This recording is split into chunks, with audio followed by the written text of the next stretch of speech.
Tell us about, if you don't mind, just telling everyone about AI and the MarTech stack and how we should, what it is and what we should be thinking about, and then the effect that it had on the numbers here and what we're going to see going forward from, frankly, everything in MarTech. Yeah, wow, there's so much there. So it's definitely easier than ever to bring a software product to market. It is probably harder than ever to like break through and actually build a really, successful, meaningful company because of all the noise. So it's a double-edged sword there.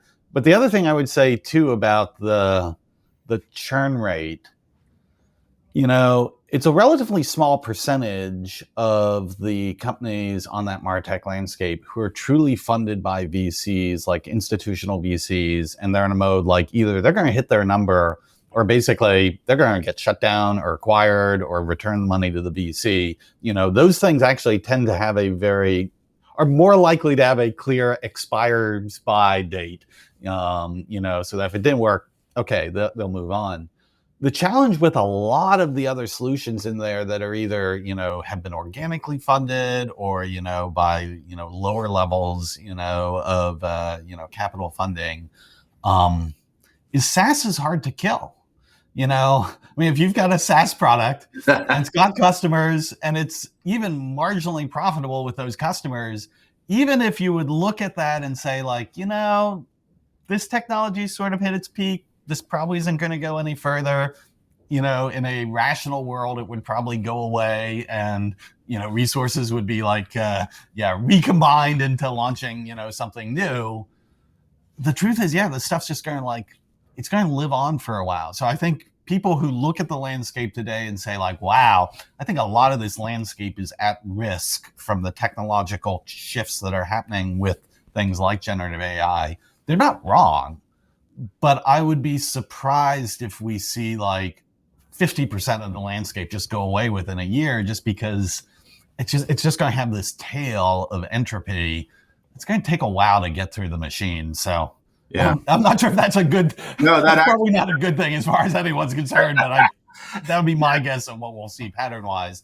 As far as the impact of Gen AI, the thing I am so excited about here is I know in marketing, a lot of people talk about the content generation capabilities of Gen AI, the ability to do things like one-to-one personalization. Finally, maybe for real, this thing we've been, mythologizing for, 2 decades.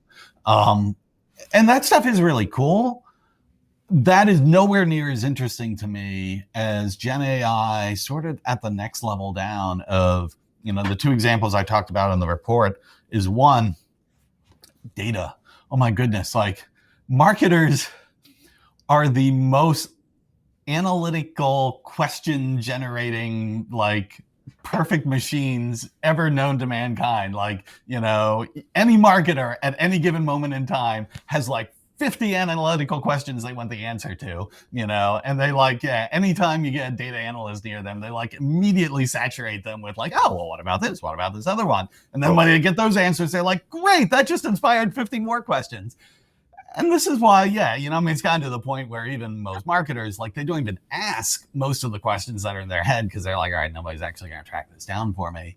I am so excited about this path we're seeing where these Gen AI interfaces overlaid with the right data structure. We've got a lot of work to do on the data side too, but it's increasingly going to empower this sort of self-service way for marketers to, for a huge portion of those questions that pop into their mind, just get the answer right away. And that actually will translate into the speed in which they're able to propose hypotheses, run experiments, get feedback loops, make changes.